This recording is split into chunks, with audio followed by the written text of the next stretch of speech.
नमस्कार, एक बार फिर से स्वागत है आपका मेरे यूट्यूब चैनल ITI 360 डिग्रीज़ में। आज के इस वीडियो में मैं आपको NCL में आई हुई एक ट्रेनिंग प्रोग्राम के बारे में जानकारी दूंगी। तो यदि आप NCL की कार्य पद्धति को जानना चाहते हैं या फिर आप NCL में अप्रेंटिसशिप करने के इच्छुक हैं या फिर कोल सेक्टर में जो भी प्राइवेट ऑर्गेनाइजेशन है उनमें जॉब करने के लिए यदि इंटरेस्टेड हैं तो इस वीडियो को अंत तक देखिएगा, क्योंकि ये एक बहुत ही अच्छा ट्रेनिंग प्रोग्राम NCL के द्वारा शुरू किया गया है एक स्कीम के अंतर्गत, जिसे बोलते हैं skill council for mining sector.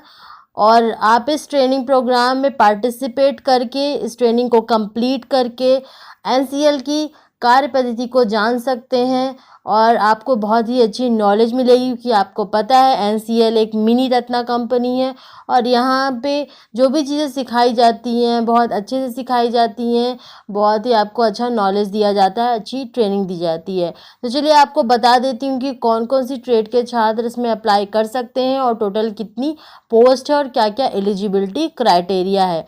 तो सबसे पहले स्टार्ट करते हैं कि कौन कौन सी ट्रेड के छात्र इसमें अप्लाई कर सकते हैं। तो आप देख सकते हैं यहाँ पे माइनिंग ट्रेड्स का नाम लिखा हुआ है। HEMM मैकेनिक माइनिंग ट्रेड है, फिर माइन इलेक्ट्रीशियन, माइन वेल्डर और data entry operator. Total 4 mining trades हैं जिसमें कि ये ट्रेनिंग प्रदान करेंगे और सभी के लिए 120 सीट है। इन चारों ट्रेड्स के लिए 120 सीट मिल जाएगी आपको। जो योग्यता है वो आप देख सकते हैं।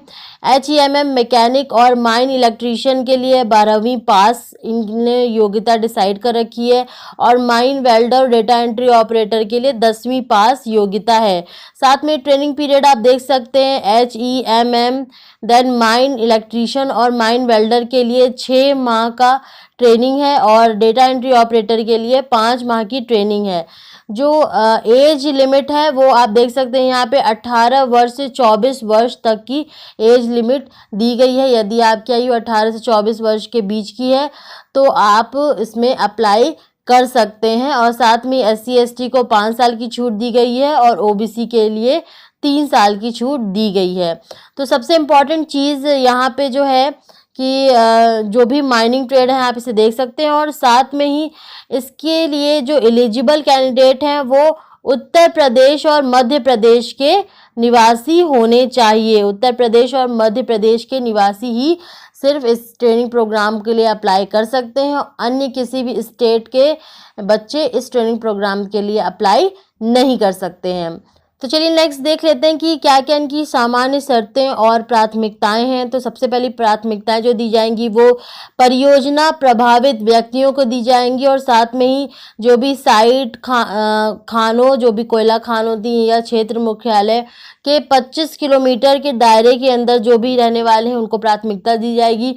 फिर दूसरी प्राथमिकता उन छात्रों को दी जाएगी जो कि सिंगरौली या सोनभद्र डिस्ट्रिक्ट से बिलोंग करते हैं और उसके बाद से इन दोनों के बाद से तीसरी प्राथमिकता उन बच्चों को दी जाएगी जो कि उत्तर प्रदेश या मध्य प्रदेश के निवासी हैं। दूसरी बात आप देख सकते हैं यहाँ पे कि जो सफल प्रशिक्षण प्राप्त कर लेंगे, मतलब जो 4 ट्रेड जिसमें ये ट्रेनिंग प्रदान कर रहे हैं तो उसमें जो भी सफल कर लेंगे अपनी ट्रेनिंग तो उनको अप्रेंटिसशिप एक्ट के तहत आपको अप्रेंटिसशिप कराने पे भी विचार किया जाएगा। ऐसा श्योर नहीं है कि यदि आप ये ट्रेनिंग प्रोग्राम में पार्टिसिपेट करते हैं तो आपको ट्रेनिंग अप्रेंटिसशिप ट्रेनिंग दी ही जाएगी, लेकिन इस पे विचार किया जा सकता है और भविष्य में आपको अवसर मिल सकते हैं। यदि आप अप्रेंटिसशिप के लिए सेलेक्ट हो जाते हैं तो आपको जो भी अप्रेंटिसशिप में एक स्टाइपेंड दिया जाता है वो भी आपको अवश्य मिलेगा। और साथ में आपको कुछ इंपॉर्टेंट चीज़ें बता दे रही हूँ कि पंजीकरण करने के लिए आपको यहाँ पे वेबसाइट्स दी हुई हैं, आप इनमें से किसी भी वेबसाइट पे जाकर अप्लाई कर सकते हैं। साथ में डिस्क्रिप्शन बॉक्स में भी इन वेबसाइट का मैं लिंक दे दूँगी जिस पे आप क्लिक करके और इसके रजिस्ट्रेशन फॉर्म को ओपन कर सकते हैं। फिर नेक्स्ट है जो NCL के कर्मचारी वार्ड के लोग हैं, NCL कर्मचारी के वार्ड को इस प्रशिक्षण योजना के अंतर्गत योग्य नहीं माना जाएगा। फिर नेक्स्ट इम्पॉर्टेंट चीज़ कि आप अप्लाई कब तक कर सकते हैं, तो 15 अक्टूबर 2020 के शाम 5 बजे से इसका आवेदन शुरू किया गया है और 15 नवंबर के शाम 5 बजे तक आप आवेदन कर सकते हैं। और साथ में यदि आपको कोई सहायता चाहिए तो यहाँ पे ईमेल आईडी दी हुई है, आप इन पे ईमेल आईडी पे आप ईमेल करके या फिर ये कॉन्टैक्ट नंबर दिया यहाँ पे कॉल करके भी आपकी जो भी डाउट है उसे क्लियर कर सकते हैं। तो चलिए नेक्स्ट देख लेते हैं क्या क्या चीज़ें हैं। आरक्षण कोटा आप देख सकते हैं कि कैटेगरी वाइज क्या क्या है। तो ये अनारक्षित वर्ग के लिए आरक्षण कोटा आप देख सकते हैं कितनी कितनी सीट्स हैं अनारक्षित के लिए, फिर ओबीसी के लिए है, एससी के लिए, एसटी के लिए, इस तरह से टोटल वैकेंसी है ये आप देख सकते हैं। फिर नेक्स्ट जो इंपॉर्टेंट चीज़ है वो यदि आप सामान्य या ओबीसी कैटेगरी से बिलोंग करते हैं तो आपको 50% अंक चाहिए हैं। जो भी पाठ्यक्रम दिया गया है जिस भी ट्रेड के लिए से फर्स्ट और सेकेंड जो भी ट्रेड है इसके लिए आपको 12 पास होना चाहिए। तो इसके लिए आपको मिनिमम 50% अंक होने चाहिए। और ऐसे ही यदि आप एससी या एसटी कैटेगरी के हैं तो आपको 45% अंक होने चाहिए।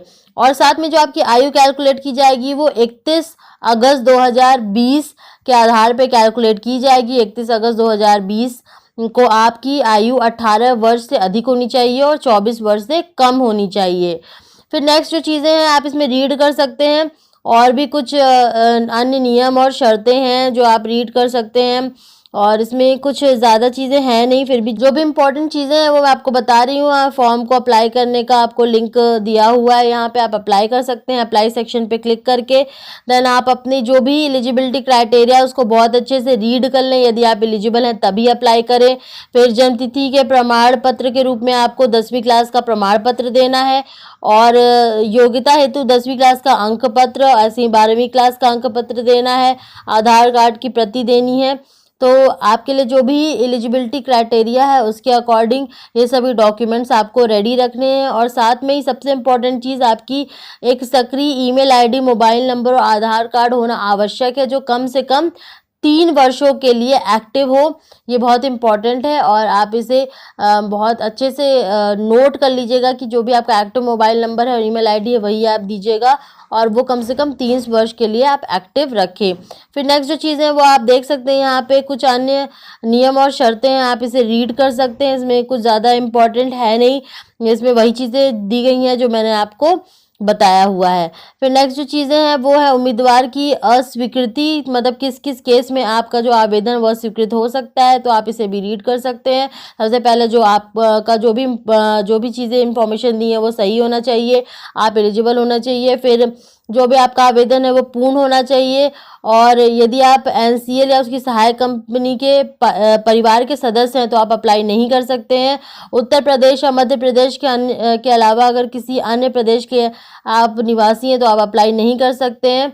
और आपकी आयु सीमा कंप्लीट होनी चाहिए। ये कुछ चीज़ें हैं आप रीड कर सकते हैं इसे। साथ में ऑनलाइन आवेदन की तिथि यहाँ दी हुई है, 16 अक्टूबर से स्टार्ट होगा 5 बजे से, और जो अंतिम तिथि है वो 15 नवंबर है शाम के 5 बजे तक। बाकी आप तकनीकी सहायता के लिए दिए गए नंबर पे कांटेक्ट कर सकते हैं।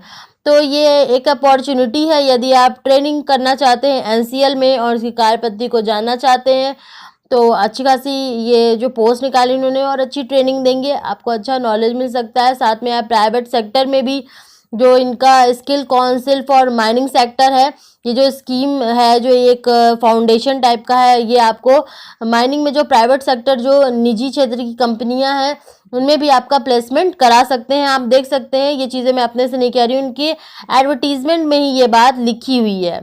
प्रशिक्षण कार्यक्रम को सफलतापूर्वक पूरा करने वाले सभी उम्मीदवारों को अप्रेंटिसशिप अधिनियम 1961 के तहत वृत्तिका सहित प्रशिक्षण कार्यक्रम प्रदान किया जा सकता है।